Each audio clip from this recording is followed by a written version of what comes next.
जो वरिष्ठ नेता हैं, जो कहीं ना कहीं सीएम तक की दौड़ रखते हैं, बोला कि जनता को भूल गए हैं, सड़कों का हाल बदहाल है, धरने पे लोग बैठे हैं,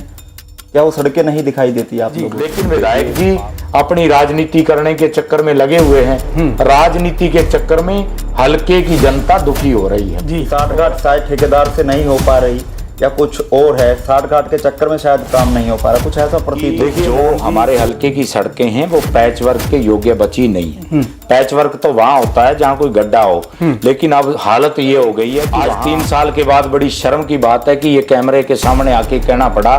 कि विधायक जी हमारे हल्के में रहते ही नहीं। अपने अंदर का अहम और वहम निकाल कर विधायक जी अगर चाहें तो मैं माननीय मुख्यमंत्री जी से समय लेकर हम एकजुट होकर भी इस मुद्दे के ऊपर मुख्यमंत्री जी को मिल सकते हैं। और आप भी इस बात से मतलब आश्वस्त हो जाइए कि कहीं आपको इस आयोग में कोई जरूरत पड़ती है तो आप निसंकोच भाव से अपनी शिकायत दीजिए और मैं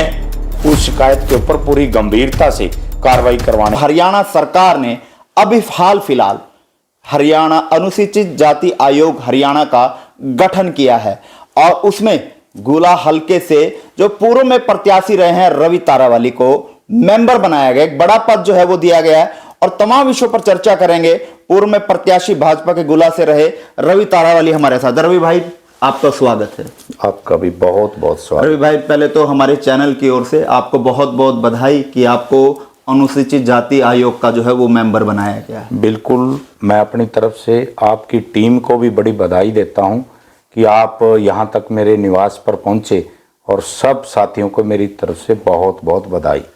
रवि भाई पहला सवाल मेरा ये है, राजनीति सफ़र की अगर मैं आपकी बात करूं तो लगभग 6 से 8 साल हुए हैं और ऐसे लोग भी हैं जो काफ़ी समय से भाजपा के साथ रहे हैं, लेकिन 6 साल के सफ़र के दौरान इस मुकाम तक पहुंचे हैं। क्या मानते हैं रवि की मेहनत सफल रंग लाई है या कुछ साथियों का भी सहयोग रहा है यहाँ तक पहुँचने में? देखिए मोहन जी, मैं एक बात के लिए आपको स्पष्ट कर देता हूँ कि बिना साथियों के तो हम कोई भी मुकाम हासिल नहीं कर पाते। और जहाँ तक मेहनत की बात है तो मैं ये भी नहीं कह सकता कि मैं किसी से ज़्यादा मेहनत करता हूँ, लेकिन एक बात तो मैं ज़रूर कहता हूँ कि मैं जो भी मुझे पार्टी काम देती है तो उसको मैं बड़ी लगन, निष्ठा और पूरी ईमानदारी से करने की पूरी कोशिश करता हूँ। और शायद पार्टी को ऐसा महसूस हुआ कि जिस पद पे आज मुझे काबिल समझा है तो पार्टी के प्रति वो निष्ठा लगाइए और मैं तो अपनी तरफ से 24 घंटे में से पार्टी को ज़्यादातर टाइम पार्टी को ही देता हूँ और अपने पर्सनल कामों में मैं ज़्यादातर ध्यान नहीं देता। पार्टी के हर काम को बड़ी गंभीरता से मैं करता हूँ। रवि भाई अगर बात करें तो किन का सहयोग ज़्यादा रहा है आपको तक यहाँ तक पहुँचाने में, किन लोगों की भूमिका जो अहम रही है यहाँ तक पहुँचाने में इस पद को लेकर? देखिए, मैं अगर बात करूँ यहाँ तक पहुँचने में तो मेरा जो आंकलन है तो वो सबसे बड़ा आंकलन एक ही है कि वो ईमानदारी। अगर आप ईमानदार हैं तो मेरा ऐसा मानना है कि सब लोग आपकी मदद करते हैं। और हमारे हरियाणा प्रदेश के जो लोकप्रिय मुख्यमंत्री हैं मनोहर लाल जी, वो ईमानदार शख्सियत हैं और ईमानदार लोगों को वो पसंद करते हैं और उनकी हर वक्त ये सोच रहती है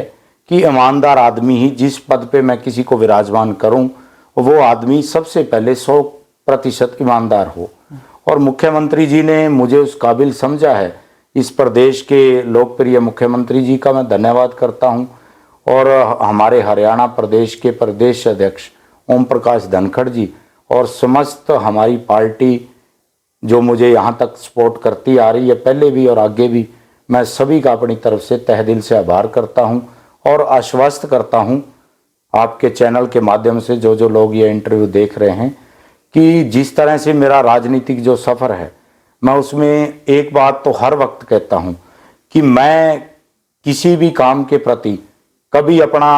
स्वयं का स्वार्थ लेके नहीं चलता और इस पद पे सुशोभित होने के बाद भी मैं इस बात के लिए फिर आश्वस्त करता हूँ कि ईमानदारी 100% इसको मैं लेके आगे बढ़ रहा हूँ और उसी को लेके आगे बढ़ूंगा। पूरे हरियाणा में और कैथल जिले की अगर बात करूं मैं तो रवि ने ऐसी क्या घुट्टी जो है सीएम साहब को घोल कर पिलाई हुई है कि रवि का नाम ही सामने है? ऐसा क्या मुख्यमंत्री जी के साथ संबंध है या ऐसी क्या घुट्टी जो है रवि ने पिला रखी है? देखिए, जहाँ तक मेरा मानना है माननीय मुख्यमंत्री जी का पूरे हरियाणा के अंदर एक छाप है, हरियाणा ही नहीं पूरे भारतवर्ष में ईमानदारी के अंदर माननीय मुख्यमंत्री जी का नंबर 1 पे नाम है। तो मुख्यमंत्री जी हर वक्त कार्यकर्ताओं को एक बात कहते हैं कि जो व्यक्ति ईमानदारी से काम करेगा उसको मैं घर से उठा के भी अपने आप लाके कुर्सी पे बिठा दूंगा। तो मुझे ऐसा लगता है कि माननीय मुख्यमंत्री जी की जो सोच है, दूरदर्शी सोच है, उसके ऊपर जो कार्यकर्ता चल रहे हैं और वो धीरे धीरे अपने आप उनकी कड़ी के अंदर जुड़ते जा रहे हैं। यानी जो भाजपा कहती थी कि अंतिम पंक्ति में खड़े हुए व्यक्ति को आगे लाने का जो प्रयास है, क्या वो प्रयास इसी तरह से किया जाएगा? देखिए बिल्कुल। अब मोहन जी अगर बात करें, भारतीय जनता पार्टी ने जैसे पीछे टिकटें बांटी चुनाव के दौरान भी, उस समय भी जब मुझे टिकट मिला तो वाकई में ही वो आसपास के लोगों के लिए, मेरे जो दोस्त थे मेरे साथ जो खेले कूदे पड़े, तो वो उन सब के लिए एक अचंभा था कि एक आम परिवार से, एक साधारण से किसान का बेटा, उसको भारतीय जनता पार्टी ने टिकट दे के चुनाव लड़वा दिया।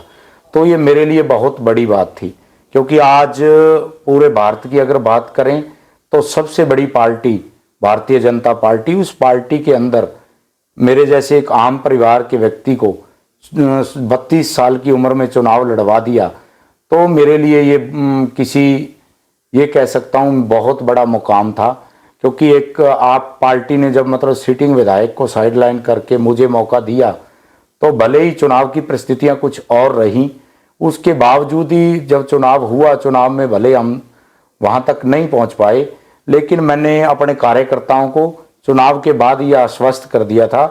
कि भारतीय जनता पार्टी जो भी काम देगी हम उसको पूरी लगन और निष्ठा से करेंगे। जो कमियां पिछले विधानसभा चुनाव में रही हैं हम उनको ठीक करके आगामी चुनाव में भारतीय जनता पार्टी की झोली में ये सीट डालेंगे, और उसी कड़ी के ऊपर मैं काम कर रहा हूं। और मैंने कभी भी माननीय मुख्यमंत्री जी से, जहाँ पार्टी के अन्य नेता से, कभी मैं अपने लिए मैंने कभी सिफारिश नहीं की और ना कभी कहा है। एक बात जरूर है,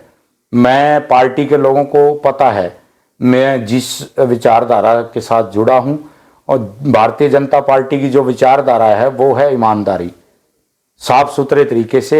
नए लोगों को, अच्छे लोगों को प्लेटफॉर्म देना, और उसी प्लेटफॉर्म पे पार्टी ने मुझे खड़ा किया है और मैं उस प्लेटफॉर्म को बड़े साफ सुथरे तरीके से पार्टी के लिए सुशोभित करके रखूंगा। अगर पहले की बात करें तो राष्ट्रीय स्तर पर इस आयोग का गठन जो है वो किया गया था, अब हरियाणा स्तर पर अनुसूचित जाति आयोग का गठन किया गया, तो क्या मानते हैं कि किस तरह से लोगों को इसका बेनिफिट होगा, किस तरह से लोगों को न्याय मिलेगा, क्या रूपरेखा रहेगी? देखिए मोहन जी, ये बहुत अच्छा सवाल है। सबसे पहले तो हरियाणा प्रदेश के अनुसूचित जाति वर्ग के और ओबीसी वर्ग के सभी लोग और उसके साथ हरियाणा प्रदेश की पूरी जनता बधाई की पात्र है कि लंबे समय से दूसरे दलों की सरकारें रही हैं, उन्होंने अनुसूचित जाति आयोग का जो गठन था उसको जानबूझकर डिले किया, और आज हरियाणा प्रदेश के मुख्यमंत्री मनोहर लाल जी ने इस आयोग का जो गठन किया है, तो इससे एक बात तो साफ है कि अनुसूचित जाति वर्ग और ओबीसी वर्ग के प्रति भारतीय जनता पार्टी की हरियाणा सरकार की सोच क्या है। इस गठन के बाद मैं एक बात और साफ कर देना चाहता हूं कि हमारे लोगों के अंदर एक उम्मीद जगी है, क्योंकि पहले वाली सरकारों ने इस आयोग के गठन को लेकर मात्र जो वो फाइल थी वो ऑफिस के धूल चाटती रही, और माननीय मुख्यमंत्री जी ने जैसे ही सरकार बनी इसके ऊपर उसी दिन से काम करना स्टार्ट कर दिया था, और हर तरह से इसके लॉजिक वाइज इसको सेट करके और इसका जो अब गठन किया है, गठन के बाद पूरे हरियाणा प्रदेश से जिस तरह से मुझे फ़ोन आ रहे हैं, और हमारे जो अनुसूचित जाति वर्ग के लोग हैं, ओबीसी वर्ग के लोग हैं, वो बड़े मुख्यमंत्री जी को बधाई दे रहे हैं। सब लोगों के अंदर खुशी की लहर है, और इस आयोग के गठन के बाद अब डिस्ट्रिक्ट लेवल पे और ब्लॉक स्तर पर इसकी शाखाएं, हम जैसे मीटिंगें स्टार्ट होंगी इसकी शाखाएं खोलेंगे, ताकि जिन लोग लोग न्याय से दूर रहते हैं उन लोगों तक न्याय, आखिरी पंक्ति तक, अंतिम शोर में बैठे व्यक्ति तक भी जो न्याय की उम्मीद है वो जगे।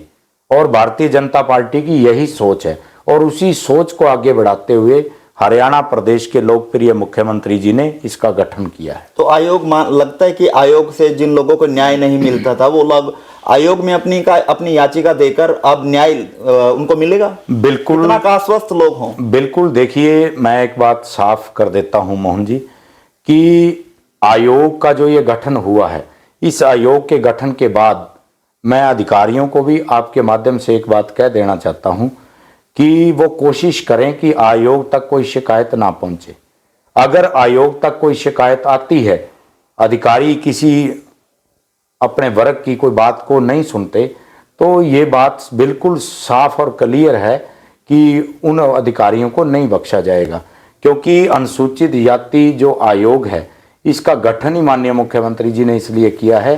कि लोगों को न्याय मिल सके। और उसके साथ साथ मैं एक बात और भी साफ कर देना चाहता हूं कि होता क्या है, अनुसूचित जाति आयोग जो गठन किया गया है, कुछ बातें ऐसी भी आती हैं, किसी के ऊपर SC ST के झूठे मुकदमे दर्ज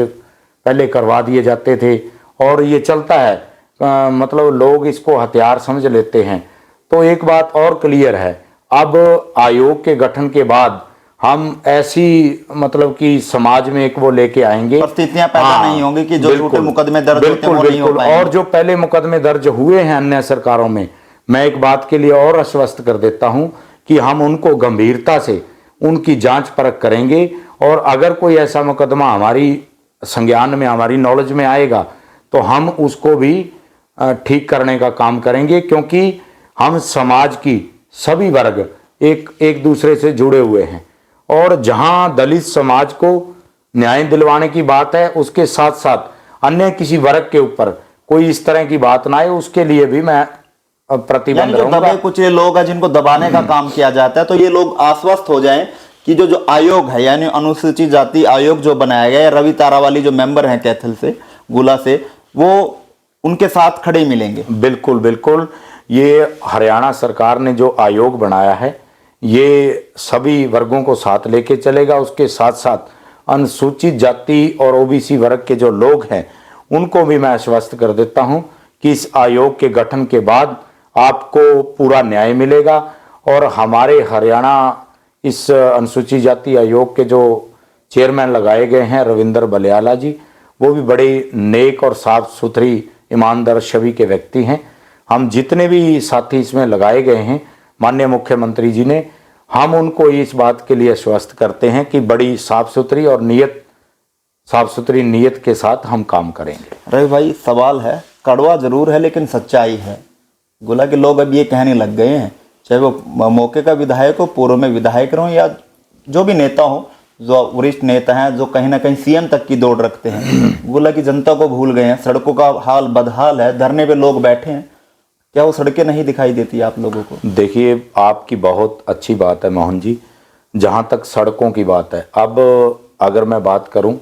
गूला खरका रोड की, देखिए जब इसका निर्माण चल रहा था पहले टाइम में, आज से 2-2.5 साल पहले, तो उस समय भी जब ये सड़क बन रही थी तो उस समय भी मौके के जो ठेकेदार थे उनके द्वारा जो मतलब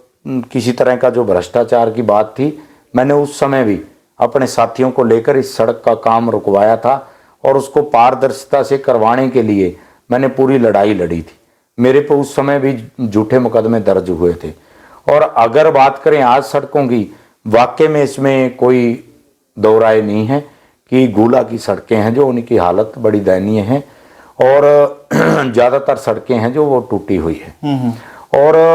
इस बात को लेकर देखिए, हमारी जो सहयोगी दल है जननायक जनता पार्टी, उनके पास ये विभाग है और विधायक भी उसी दल से है। और फिर भी मैं माननीय मुख्यमंत्री जी से, गुरुग्राम अभी बैठक थी हमारी 18 तारीख को, मैंने माननीय मुख्यमंत्री जी से रिक्वेस्ट की थी कि हमारे हलके की जो सड़कें हैं उनका बड़ा बुरा हाल है। तो माननीय मुख्यमंत्री जी ने जो मैं लिखित लेके गया था उसके अंदर से कि ये गूला खरका रोड है, इसका तो टेंडर अलॉट हो गया है। और बाकी जो सड़कें हैं उन्होंने मुझे आश्वस्त किया कि अभी ये सर्दी का मौसम है, सर्दी के मौसम का थोड़ा ये मौसम खुल जाता है, सभी सड़कों के टेंडर अलॉट कर दिए जाएंगे और ज़्यादा समय मैं नहीं कहता, लगभग 1-1.5 महीने के अंदर ये सारी प्रक्रिया चालू हो जाएगी। और जो धरने के ऊपर साथी बैठे हैं वो हमारे भाई हैं, हमारे मित्र बंधु हैं। देखिए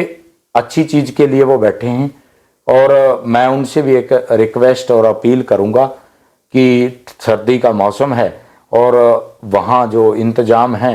उनका भी थोड़ा ध्यान रखें, क्योंकि सर्दी बहुत ज़्यादा है। और मैं अपनी तरफ से मुख्यमंत्री जी को समय समय पर रिक्वेस्ट करता रहता हूं। और देखिए मैं ये बात तो झूठ नहीं बोलता कैमरे के सामने कि मैंने मतलब ऐसा कोई वो बड़ी बड़ी बातें जैसे कर देते हैं। जो मेरा फर्ज है उसको मैं अदा कर रहा हूं पहले भी, और मुख्यमंत्री जो हल्के की चिट्ठी है उसको लेकर जाना एक डाकिए की भांति मैं मुख्यमंत्री जी को देकर आता हूं, और पहले भी रिक्वेस्ट करता रहा हूं, आगे भी करता रहूंगा। मुझे कुछ और लगता है कहीं ना कहीं साठ घाट के चक्कर में है कि साठ घाट शायद ठेकेदार से नहीं हो पा रही, या कुछ और है, साठ घाट के चक्कर में शायद काम नहीं हो पा रहा, कुछ ऐसा प्रतीत होता है। देखिए मोहन जी, वो नजरिया हो सकता है जैसे आप कह रहे हैं। तो अगर कोई ऐसी बात, जब तक टेंडर अलाट नहीं होते, तो टेंडर अलाट होने के बाद जब तक एजेंसी सामने नहीं आती, तो तब तक मुझे नहीं लगता कोई उनके साथ किसी तो एक डेढ़ महीने के लिए आश्वस्त हो जाए, एक डेढ़ महीने के बाद कहीं ना कहीं काम शुरू हो देखिए जाएगा। जैसे टेंडर प्रक्रिया स्टार्ट होगी, एजेंसी को टेंडर मिलेंगे, तो उसके बाद जो साफ सुथरे तरीके से काम करने की बात है, मैं इस बात के लिए हल्के की जनता को आश्वस्त करता हूं कि मैंने सीएम इंडो अपने निगरानी समिति अध्यक्ष के नाते भी मैं 5 साल से काम देख रहा हूं। मैंने पहले भी जहां कोई भ्रष्टाचार की कहीं बू आई है तो मैं वहां लड़ाई लड़ता रहा हूं और आगे भी लड़ता रहूंगा। और अगर कोई ऐसी बात आएगी उस समय पे मौके की नजाकत को देखते हुए हल्के की जनता के साथ खड़ा हूं। रवि भाई, आखिरी सवाल है मेरा, जिन लोगों के पे अत्याचार होते हैं, जिनको दबाने का प्रयास किया जाता है और वो अपनी आवाज को नहीं उठाते हैं, तो कहीं ना कहीं बड़े अधिकारी उनको दबाने का प्रयास करते हैं। खासकर पुलिस विभाग में ये चीज ज्यादा चलती है, और पुलिस विभाग के जो मामले हैं वही मामले जो है वो आयोग में आते हैं। तो क्या लोगों से अपील रहेगी, अगर किसी के साथ न्याय होता है, दबे कुचले लोग होते हैं जो आवाज उठा नहीं सकते, तो क्या अपील रहेगी रवि तारावली की, वो अपनी शिकायत कैसे दे सकते हैं, कैसे आपसे मिल सकते हैं, और उसके बाद कैसे निदान हो पाएगा? क्या आश्वासन आप लोगों से दें? बिल्कुल मोहन जी, ये बड़ा अच्छा सवाल है, क्योंकि इस आयोग का गठन ही लोगों को न्याय देना है, और इस आयोग को गठन करने का महत्व ही यही है कि न्याय जो प्रक्रिया है वो दबे कुचले लोगों, अंतिम छोर तक बैठे व्यक्ति तक जाए। क्योंकि पहले वाली सरकारों ने, ये राष्ट्रीय आयोग तो था, लेकिन हरियाणा के अंदर जितनी भी सरकारें आई उन्होंने इसका आयोग का गठन नहीं किया। और एक बात तो साफ है कि इस आयोग के गठन के साथ साथ ये बात तो साफ है कि हरियाणा सरकार की जो नीयत है वो दबे कुचले और दलित वर्ग के लिए क्या है। और मैं आपके माध्यम से एक बात और क्लियर कर दूं कि मैं अधिकारियों से भी अपील करना चाहता हूं कि कोई ऐसी आपके पास शिकायत आती है तो उसको बड़ी गंभीरता से लिया जाए, और अगर उसके बावजूद भी आयोग में कोई शिकायत आती है तो इस बात के लिए मोहन जी मैं आपके माध्यम से ये साफ कर दूं कि किसी भी अधिकारी को वो बख्शा नहीं जाएगा। और रही बात आयोग के अंदर कोई शिकायत आएगी तो वो मीटिंग के अंदर उसके ऊपर बैठकर गंभीरता से उसके बाद एक्शन लिया जाएगा। चलिए, एक बार दोबारा से हमारे चैनल के माध्यम की ओर से और तमाम कैथल वासियों की ओर से आपको इस पद के लिए बहुत बहुत बधाई। बहुत बहुत आपको भी बधाई, धन्यवाद।